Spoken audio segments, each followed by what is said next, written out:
This video is sponsored by Central Clinic, Guru Nanak Apartment, Shanu Medical के पास, अशोक चौक, Nagpur. Arunachal government, we won, we won, we won, we won। सभी को जय भीम, नमो बुद्धाय। मेरा नाम फुलारी है और मैं अरुणाचल प्रदेश से हूँ, चकमा कम्युनिटी से बिलोंग करती हूँ। तो आज हम यहाँ पे गैदर हुए हैं जो हमारी रेसिडेंशियल प्रूफ सर्टिफिकेट जो कैंसिल कर दिए गए हैं हमारी जो कम्युनिटी है चकमा और हाजोंग के, तो उनके अगेंस्ट हम यहाँ पे प्रोटेस्ट के लिए आए हैं। तो हमें आरपीसी क्यों ज़रूरत है, वो एक इम्पॉर्टेंट बात है कि एक नागरिकता होने के कारण हम जहाँ पे रहते हैं उसका एक रेसिडेंशियल प्रूफ होना होता है। तो हम स्टूडेंट हैं, तो हमारे स्टूडेंट का साथ एक खिलवाड़ किया जा रहा है। ऐसा लग रहा है कि जो रेसिडेंशियल प्रूफ कैंसिल कर दे रहे हैं, जिसके कारण हमें ना एजुकेशन के लिए तकलीफ़ हो रहा है, हायर एजुकेशन लेने के लिए मुश्किल हो रहा है कि हमें रेसिडेंशियल प्रूफ नहीं दिया जा रहा है, क्योंकि हर एक इंस्टीट्यूशन पे रेसिडेंशियल प्रूफ मांगते हैं। और कुछ जॉब के लिए जाते हैं तो जॉब के लिए भी रेसिडेंशियल प्रूफ मांगते हैं, जिसके कारण हर एक चीज़ों पे वो जो मेन डॉक्यूमेंट्स होता है वो हमें नहीं दिया जा रहा है। तो वो कैंसिल होने के कारण हमारी फ्यूचर एक ब्लैक ग्राउंड पे है, मतलब पूरा डार्क फ्यूचर दिख रहा है हमारी। तो ऐसा नहीं होना चाहिए। तो हमें हक से, वो हमारी हक है कि हम आरपीसी ले करके, तो वो हमारी हक है, तो हमें वो आरपीसी वापस चाहिए, वो कैंसिल नहीं होना चाहिए। तो वो एक स्टूडेंट होने के नाते हमारे फ्यूचर हमें ब्राइट होना चाहिए, सबका फ्यूचर ब्राइट होना चाहिए। यहाँ पे बहुत सारे स्टूडेंट इकट्ठा हुए हैं, कहीं ना कोई सभी लोग अलग अलग प्रकार के तकलीफ़ें सहने हैं। किसी को पासपोर्ट अप्लाई करने के लिए मुश्किल हुआ, किसी को एडमिशन लेने के लिए मुश्किल हुआ, क्योंकि हमारे पास वो डॉक्यूमेंट जो चाहिए वो नहीं है। तो हमें पहले तो रिफ्यूजी कहा जाता है, लेकिन रिफ्यूजी तो हम है नहीं, क्योंकि हम लोग यहीं पे जन्मे हैं, तो हम रिफ्यूजी नहीं कहला जा सकता। अगर रिफ्यूजी है तो रिफ्यूजी का राइट्स भी नहीं है, तो रिफ्यूजी का राइट्स भी नहीं है, ना कि रेसिडेंशियल प्रूफ। अभी रेसिडेंशियल प्रूफ तो कैंसिल कर दिए है, तो अभी जो फ्यूचर है वो पूरा डार्क में है। तो हर एक स्टूडेंट का फ्यूचर डार्क में नहीं होना चाहिए, हर एक स्टूडेंट का फ्यूचर ब्राइट होना चाहिए। इसलिए हमें आरपीसी चाहिए, तो जिसके कारण हम उसके लिए अभी प्रोटेस्ट के लिए आए हैं। तो जैसे भी हो, हम स्टेट गवर्नमेंट को भी यही कहना चाहते हैं कि जो हमारे फ्यूचर के साथ वो खिलवाड़ ना करे। एज ए ह्यूमन, हम भी ह्यूमन हैं, वो लोग भी ह्यूमन हैं, तो एज ए ह्यूमन हमें भी ह्यूमन जैसे ही ट्रीट करें। और रही बात पूरा कम्युनिटी का, दो कम्युनिटी चकमा एंड हाजोंग, ना कि ओनली चकमा के लिए। हाजोंग का भी फ्यूचर है, बच्चे हैं, स्टूडेंट पढ़ रहे हैं, उनका भी फ्यूचर होना चाहिए। तो एज ए ह्यूमन हमें ट्रीट करे, हमें ह्यूमन की तरह देखे, अनह्यूमैनिटी नहीं होना। बहुत बहुत धन्यवाद आप सबको।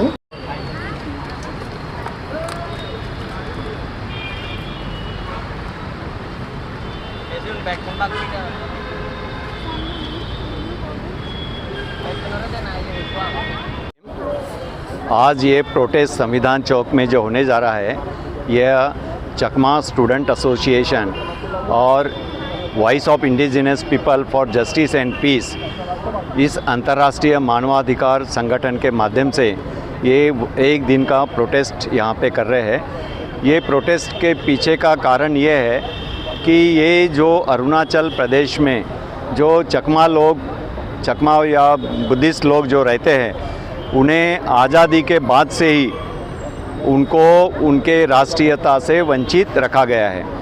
आज़ादी के बाद भारत का पार्टीशन हुआ और पाकिस्तान और भारत देश दो देश अलग हो गए।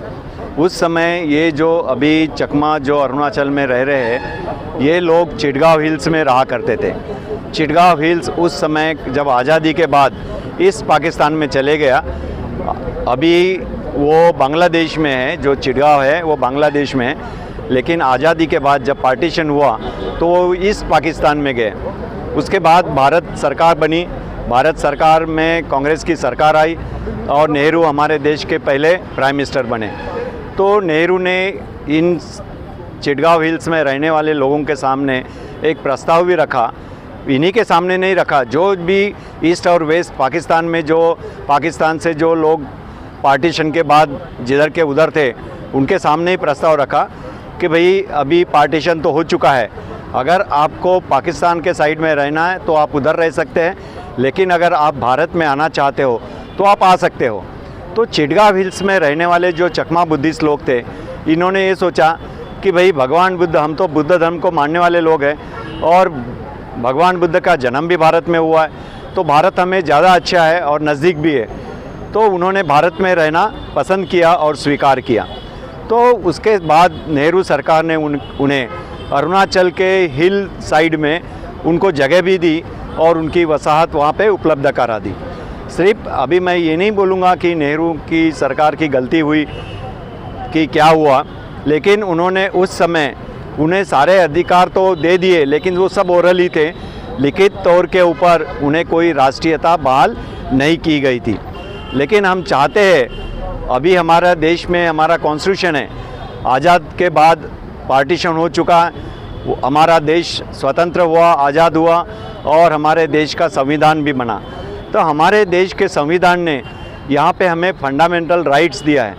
वो फंडामेंटल राइट्स ऐसे है कि जिनका जन्म इस देश में होता है पता मिलती है, और जो लोग बाहर से आते हैं, दूसरे देशों से आते हैं और उन्हें अगर भारत सरकार राष्ट्रीयता देती है तो वो लोगों को और जिनका जन्म इस देश में हुआ है उन लोगों को समान अधिकार हमारे संविधान ने दिया हुआ है। तो जब हमारा संविधान सबको इक्वल ट्रीट करता है, इक्वल राइट्स देता है, तो अभी हमारे जो सरकारें हैं, चाहे अरुणाचल प्रदेश की सरकार हो चाहे केंद्र की सरकार हो, उन्हें क्या अधिकार है कि भाई संविधान का वायलेशन करने का और ये लोगों को जो अधिकार मिले हुए वो अधिकारों से उनको वंचित रखने का।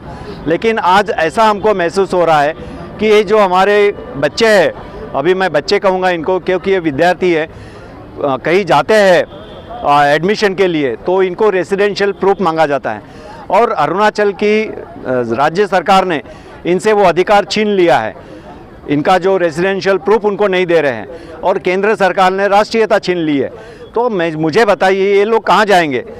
ये तो इसी देश के लोग हैं ना, इनका जन्म ये बाय बर्थ ये इस देश के लोग हैं और हमारे संविधान ने इनको ये राइट्स दिया है। अभी आपकी मांग क्या है? अगर मांग पूरी नहीं होती तो आगे अगला कदम? देखो आगे अभी हमारी मांग है कि हमें तो पहले न्याय मिलना चाहिए और ये जो रेसिडेंशियल प्रूफ सर्टिफिकेट जो अरुणाचल प्रदेश ने ये कर छीन लिया है वो आरपीसी उनको फिर से बहाल की जाए और केंद्र सरकार उनको राष्ट्रीयता बहाल करे।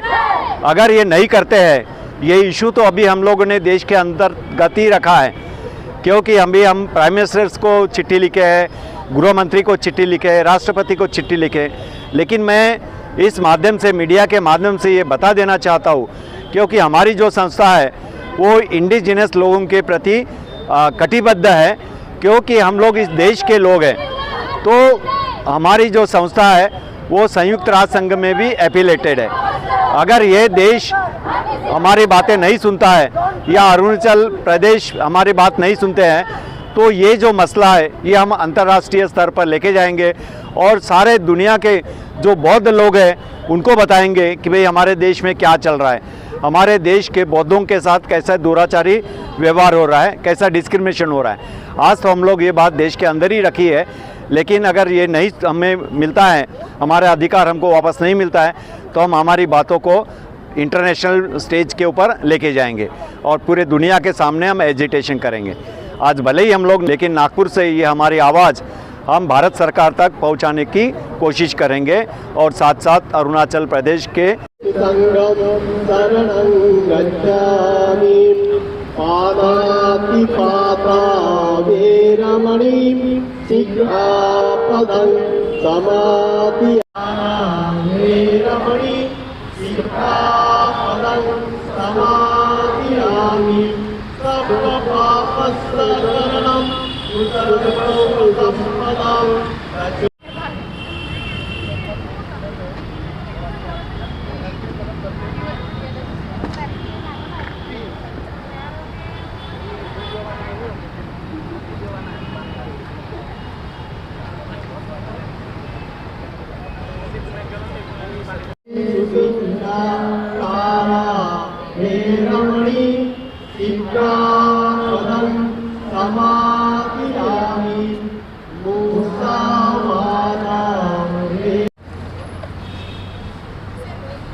ते मी नंतर हे करेल ना आता मी इथे कार्यक्रमाला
आप सभी को जय भीम। मेरा नाम मंजू चकमा है और हम लोग का लड़ाई 1964 से हम लोग का लड़ाई शुरू हुआ है। तो हम लोग अभी तक मतलब राइट नहीं मिल रहे। तो हम लोग जब तक राइट नहीं मिलेंगे आरपीसी ये सब हम लोग लड़ते रहेंगे। हम लोग नॉन स्टॉप हम लोग लड़ते ही रहेंगे। और यहाँ पे तो ऑलरेडी नारी के लिए ज़्यादा महत्वपूर्ण रहता ही है। और हम लोग जब तक राइट नहीं मिलते हम लोग लड़ते रहेंगे बस। एक मिनट खड़े रहिए, आप खड़े रहिए।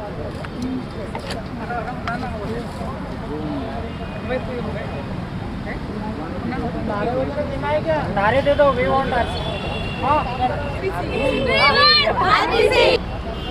जोर से बोलो, we want, we want, we want.